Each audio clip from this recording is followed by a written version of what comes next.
Thank you very much, everybody. And I've been briefed on the Florida State University, Tallahassee active shooting. I guess it's an active shooter. Fully briefed as to where we are right now. It's a shame. It's a horrible thing. Horrible that things like this take place. And we'll have more to say about it later. In the meantime, it's an honor to have the Prime Minister of Italy with us, Prime Minister Meloni, who's doing a fantastic job. I would say that she has taken Europe by storm and highly respected. Everybody loves her and respects her, and I can't say that about many people. And she's become a friend, and we really have a great relationship between Italy and ourselves. And we talked about trade. We talked about many, many things during our luncheon, and she'll be saying a few words, but she's a very special person, and it's nice to have you with us. Thank you very much. Thank you very much, Mr. President. Thank you for your warm welcome. Thank you for this occasion, which is aimed to strengthen our relation, our friendship that comes from very far. You know, today is April 17, and April 17 marks the anniversary of the agreement that allowed Cristoforo Colombo to make his trip. And I say to remember how ancient are our ties, but also to remind that we both share another fight, which is the fight against the woke and ideology that would like to erase our history. And as I know that we share lots of things on tackling illegal migration, on fighting against synthetic drugs. You know, Italy has been one of the nations that made a plan against fentanyl, for example. But we have been talking about many bilateral topics and things that we can do together, about defense, about economic, about economy, about space, about energy.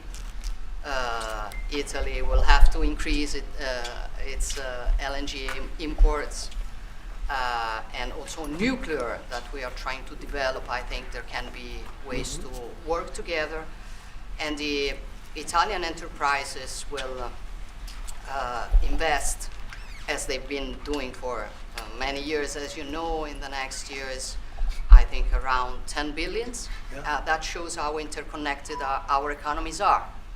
And that's very important, Mr. President. It's not only about Italy, it's about the entire Europe. The exchange between us is a very big one. Investments, trade, it's a topic that we are discussing in these weeks. But at the end of the day, look, somebody calls me, I was saying it before, such a Western nationalism. I don't know if it is the right word, but I know that when I speak about West, mainly I don't speak about a geographical space. I speak about a civilization. And I want to make that civilization stronger. So I think even if we have some problems, okay, between the two shores of the Atlantic, it is the time that we try to sit down and find solutions. So I want to thank President Trump for having accepted an invitation to pay an official visit to Rome in the near future, and consider a possibility in that occasion to meet also with Europe. The goal for me is to make the West great again, okay? And I think we can do it together. We can. We will keep on work on that. I'm going to close. I want to say only, I'm proud of sitting here as Prime Minister of an Italy that today has a very good situation despite the difficulties, a stable country, reliable country, 1 million more jobs in the last 2 years and a half. Great. Inflation is going down, so you forgive me if I promote a bit my country, Yeah, but you're a businessman and you understand me.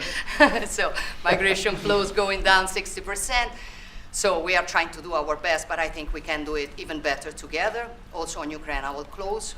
Together we've been defending the freedom of Ukraine. Together we can build a just and lasting peace. We support your efforts, Donald. Good. Thank you. Thank you very much. And I think we're doing well in that effort, but we want to get it done, and we'll see if we can. We want to save On average, think of it, every week 2,500 people are being killed, mostly soldiers, Russian, Ukrainian soldiers. And if we can save those lives, that would be a very good thing. And so we'll see what we can do. And I think we're getting close, but we'll let you know very soon. And you've been very helpful. I appreciate it. Thank you. Any questions? Mr. President, on Russia, Mr. President, how much longer does Vladimir Putin have to respond to your ceasefire proposal before you put secondary tariffs or sanctions on Russia? We'll see what that will be. We're going to be hearing from them this week, very shortly actually, and we'll see. But we want it to stop. We want the death and the killing to stop. Mr. President, on Jerome Powell, you said that the termination of Jerome Powell cannot come fast enough. He says he won't leave, even if you ask him to.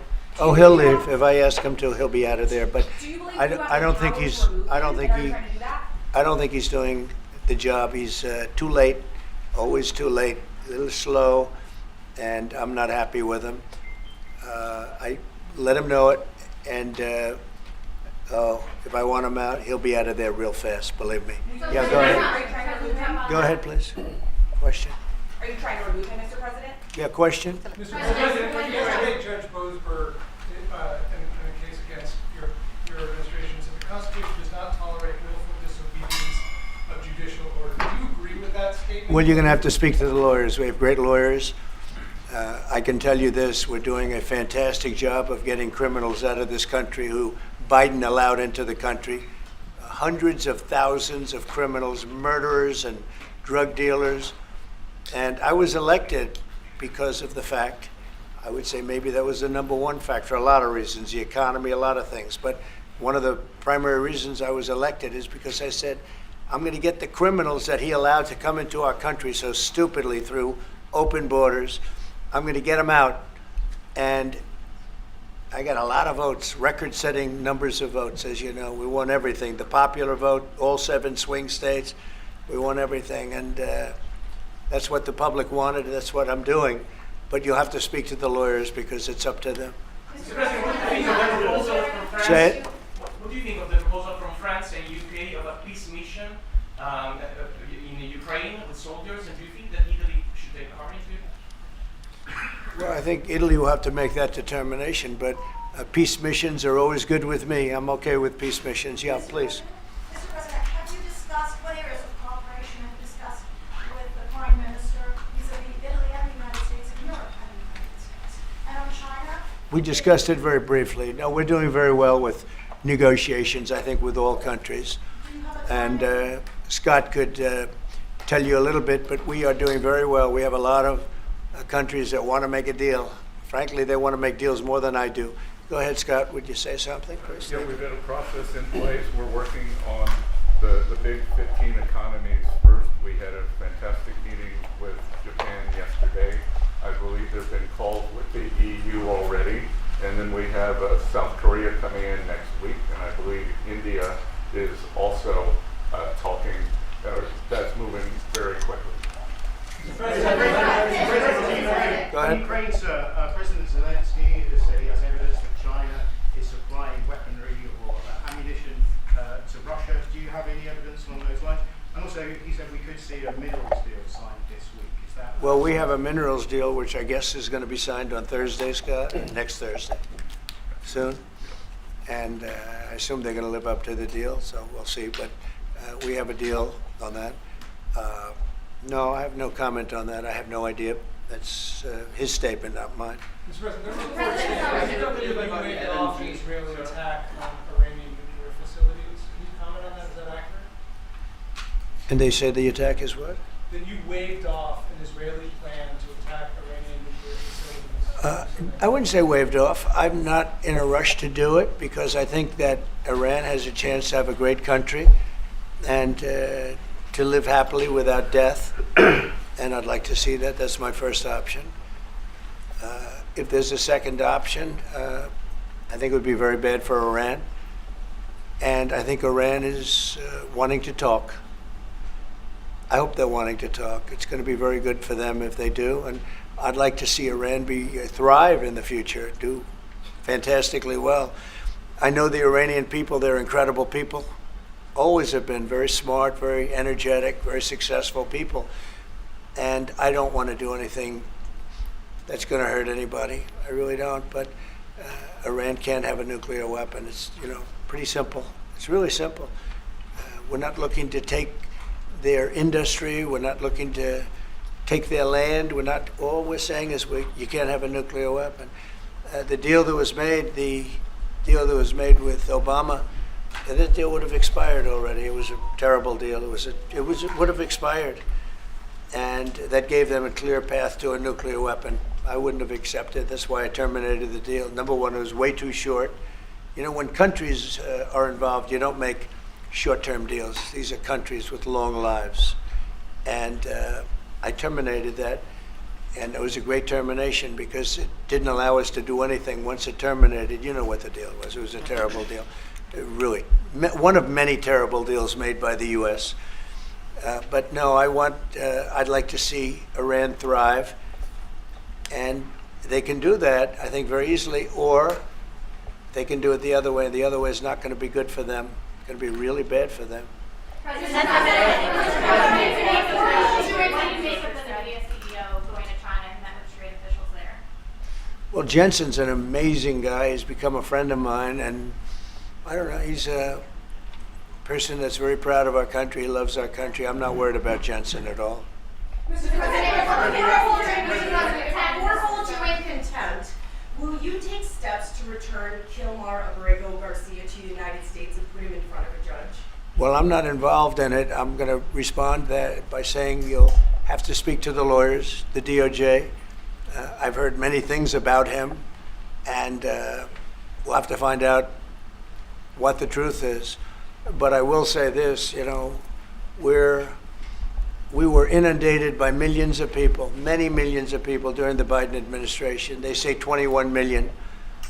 And a big percentage of those are criminals, serious criminals. I'm not saying just criminal because they came into the border illegally. I'm saying they're criminals at the highest level, murderers. Many of those people murdered more than one person, and they're on the loose. And I was elected to get rid of those criminals, to get them out of our country, or to put them away, but to get them out of our country. And I don't see how judges can take that authority away from a president. We've done an amazing job, Tom Homan, Kristi Noem. We have done an amazing job. Nobody can believe the job we've done. Far greater than what I said. I mean, I got elected on that, but we've done much better. We have right now 99% border. It's a 99%.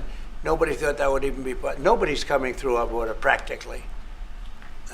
2 weeks ago, we had 9 people come through, all for medical reasons. We allowed them. We brought them through because one had a heart attack, one had something else, and, all for medical reasons. We have a great border. We had a great border 4 years ago, but we have a border now that's even tighter, and we did that in a matter of weeks. And no, we have to. We need to get murderers and drug dealers and people that were in jail for horrible. They released jails, Giorgia, from all over the world. They released them, not just South America, all over the world, the Congo and Africa. Many, many people come from the Congo. I don't know what that is, but they came from the Congo. And all over the world they came in, opened their jails. Venezuela, practically all of their prisoners released into our country. We took them because we had an incompetent administration called the Biden administration. And to think what they've done to our country. And I was elected to straighten that out, and I'm doing that. But we have activist judges that don't want murderers to be sent out of our country. They don't want killers and drug dealers and drug lords and people from mental institutions. They want them to stay in our country, I guess. I don't know, maybe that's the liberal way, or as they call it nowadays, the progressive way. But I don't think it's the way that our country believes, and that's why I won in a landslide. Okay. Back on train, Mr. President, you did say that you were confident these deals will be done, but you also said that you're in no rush. Americans are seeing prices rise. They're seeing it on their bills. How long can they expect that pain to last? So they've already seen it get much better, because if you were truthful, which you're not, I know you very well, you have gasoline that hit $1.98 yesterday in a couple of states. You have gasoline's way down. The price of oil has dropped substantially. The price of groceries are substantially down. The price of eggs, you know, when I came in, they hit me with eggs. I just got there. I was here for 1 week and they started screaming at me, eggs have gone through the roof. I said, I just got here. I was there for 7 days and I hear that eggs have gone through the roof before I got there. And they were screaming at me, the press, the fake news, like you're fake.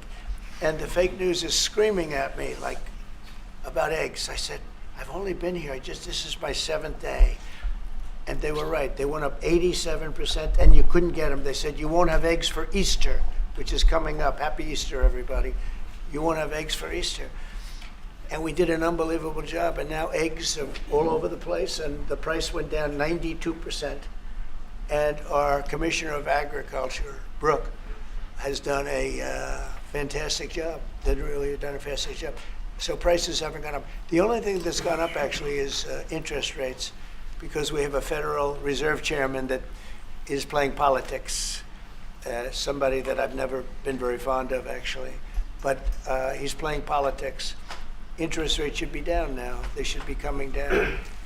In Europe, as you know, they reduced them, I guess 7 times. It looks like they're going to reduce them again and again and again. But our guy wants to play cute. But interest rates are pretty much even. Maybe they went up just a slight bit, but that's the only thing. But that's because of the Federal Reserve, because they're not very smart people. Do you regret nominating him? Go ahead, yes, sir, please. Go ahead, Do you please. regret nominating him? Jerome Powell? Look, in the first 4 years, we had the greatest economy in the history of our country. Stock market went up 88 points. I think he's terrible, but I can't complain because we had the most successful administration economically in the history of our country. I think we're going to do even better this time because you will see that the numbers that we're taking in are astronomical. We're taking in tremendous amounts of money with the tariffs. We were treated very unfairly on trade, and countries are having a hard time getting used to the fact that they can't do that to us anymore because we have a real president. We have a president that understands what it's all about. We had presidents that in some cases were smart, but they didn't understand business, or they didn't like business, or it wasn't like a priority. And then you had like the last administration, the only thing they were good at was cheating in elections. That's about all they could do. They couldn't do anything. They were useless. They were incompetent. Worst administration in the history of our country. Worse than Jimmy Carter. Jimmy Carter died a happy man. You know why? Because he wasn't the worst president. Joe Biden was. So I think you're going to see some fantastic numbers when this all happens. It's happening now. I mean, everybody wants to make a deal. And if they don't want to make a deal, we'll make the deal for them. Because that's what's going to happen. We'll just say, this is what it is. But we want to listen to everybody. And I think I can say for Scott and the other people that are working on it that we're listening and we're going to be very fair to people. But, we're the one that really sets the deal, and that's what we'll be doing. Okay. Go ahead, please. Please. Question to our Prime Minister. Oh, you have a great Prime Minister. You're so lucky. Yes. In italiano. Yes, that's right. Ok. I'm not sure they do agree. Presidente Meloni, volevo sapere cosa pensava del fatto che il Presidente Trump ha considerato responsabile Zelensky della guerra in Ucraina e poi se avete parlato delle spese militari e qual è il limite massimo a cui ha detto che può arrivare l'Italia, le percentuali delle spese militari. Non abbiamo parlato dei limiti massimi a cui può arrivare l'Italia, abbiamo parlato del fatto che l'Italia sta mantenendo i suoi impegni perché arriverà al prossimo vertice della NATO con il 2% che era già previsto, che è stato sottoscritto dai governi precedenti, perché siamo una nazione seria, ma non abbiamo parlato poi di quanto vada aumentata questa percentuale, anche se siamo ovviamente consapevoli che il tema della difesa sia un tema particolarmente importante di questo tempo. Per quello che riguarda la guerra in Ucraina, lei sa come la penso che ci sia chiaramente ci sia stata un'invasione e che l'invasore da quel punto di vista fosse Putin e la Russia, ma non è questo che oggi quello che rivela il fatto che insieme vogliamo lavorare, stiamo lavorando per cercare di arrivare in Ucraina a una pace che possa essere giusta e duratura. Penso che questi siano gli sforzi sui quali condividiamo il nostro lavoro, abbiamo condiviso anche oggi il nostro lavoro. That sounded absolutely, that was so beautiful. What the hell was that? What did she say, please? No, I mean, it sounded great. It was about. It was beautifully presented, but maybe I could hear what she said. Please, go ahead. It was about asking. Guys, Hold it, hold it. Have some respect, please. Thank you. No, wait. I want to hear what she said. Go ahead, Yeah, please. Prime Minister Meloni was asked what she thinks about the fact that President Trump holds Zelensky responsible for the war in Ukraine. And Prime Minister Meloni answered, well, actually, we have no, and also if you talked about the military spending, how and the raising of the military spending, Yeah. and the first thing Prime Minister Meloni said is that no, actually we didn't talk about the raise in military spending. Of course, Italy will keep its commitments with 2%, and then we will see, because we are absolutely aware of the fact that it is very important Well, I will do defense that. is very wait, important. Wait. I will It's do very that. important. They've been asking if we decided another percentage about the defense spendings, NATO, and I said NATO. yes, NATO, and I said that Italy is reaching the 2% as it was already decided. We didn't speak about a specific other Yeah. percentage, but we are aware of the fact that defense is important for the future, and we see what also the work that we are trying to do at the European level. And I don't hold Zelensky responsible, No.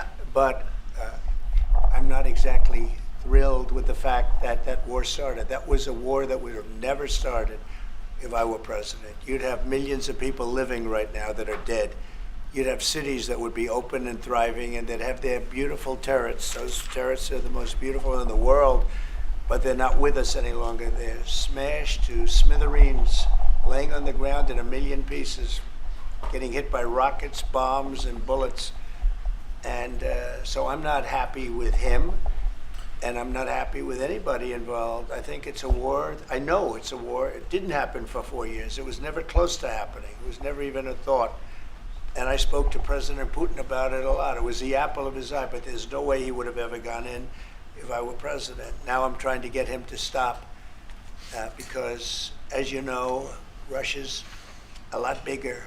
It's a bigger military force. And if you're smart, you don't go involved and get involved in wars that you can blame the man that was sitting in this seat, Biden. He didn't know what the hell was going on. But I can guarantee you that, and everybody agrees to it, if I were president, that war would have never taken place. I'm not blaming him. But what I am saying is that I wouldn't say he's done the greatest job, okay? I'm not a big fan. I really am. I'm not a big fan. Go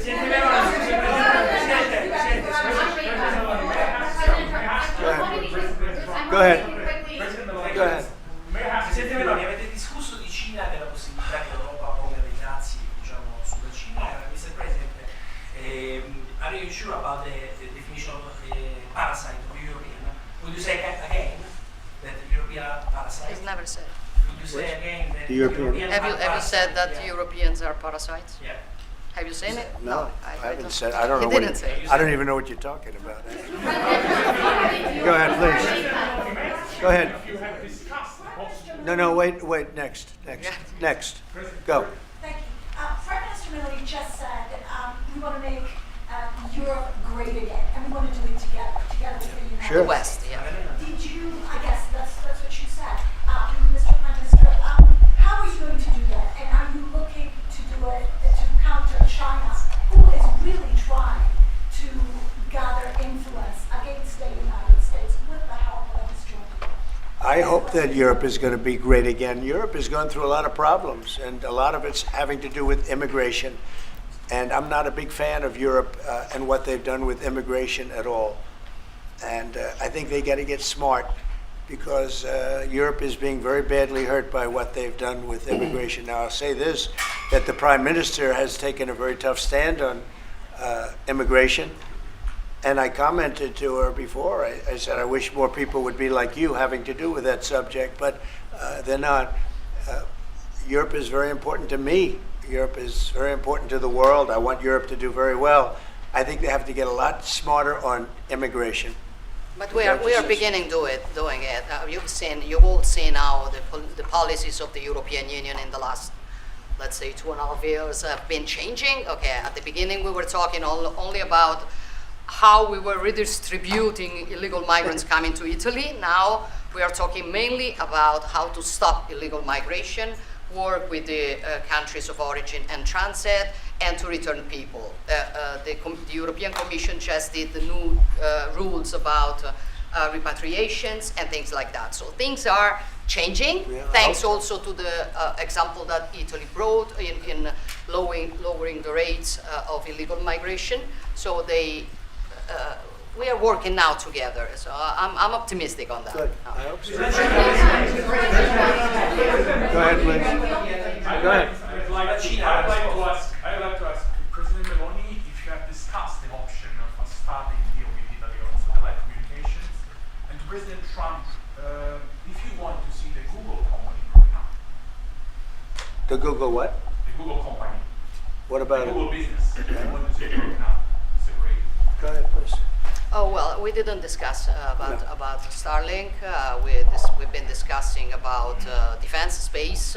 We will work together also in the Mars missions.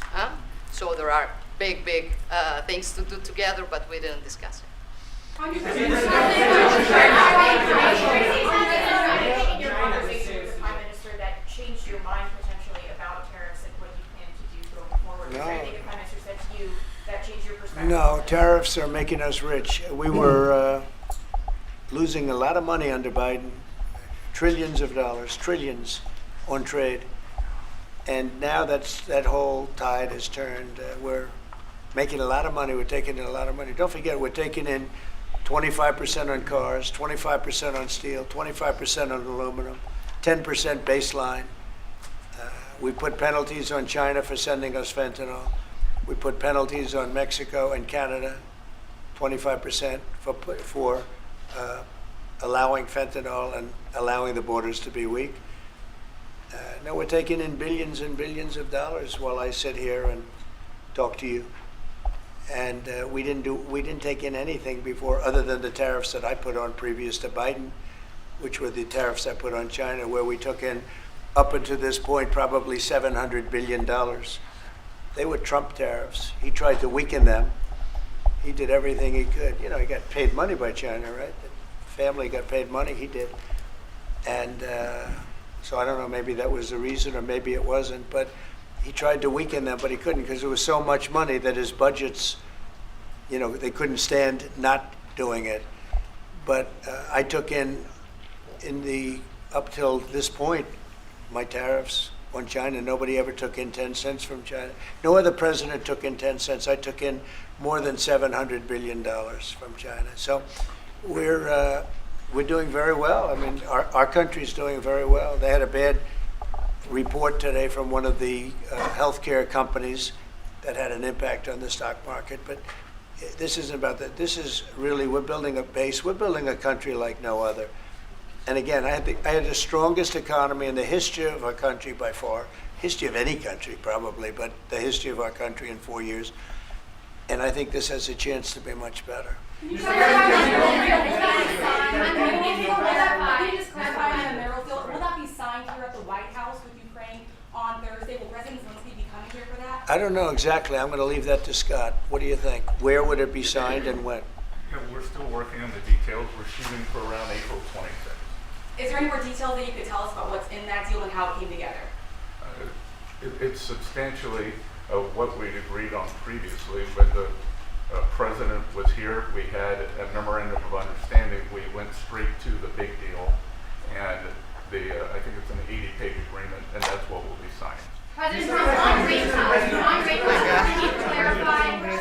you clarify on rate cuts, do you intend to seek Powell's firing if he doesn't change his stance on rate cuts? Or is that on the table, or is it up? Well, I think he should do the rate cuts, because I think if Europe has done it, it puts us at a disadvantage to Europe. I mean, he plays right into their hands. So I think he should do the rate cuts. We don't have really inflation now. I just said the major things are going down. Oil is great. Oil is way ahead of schedule, and that's because of our policies.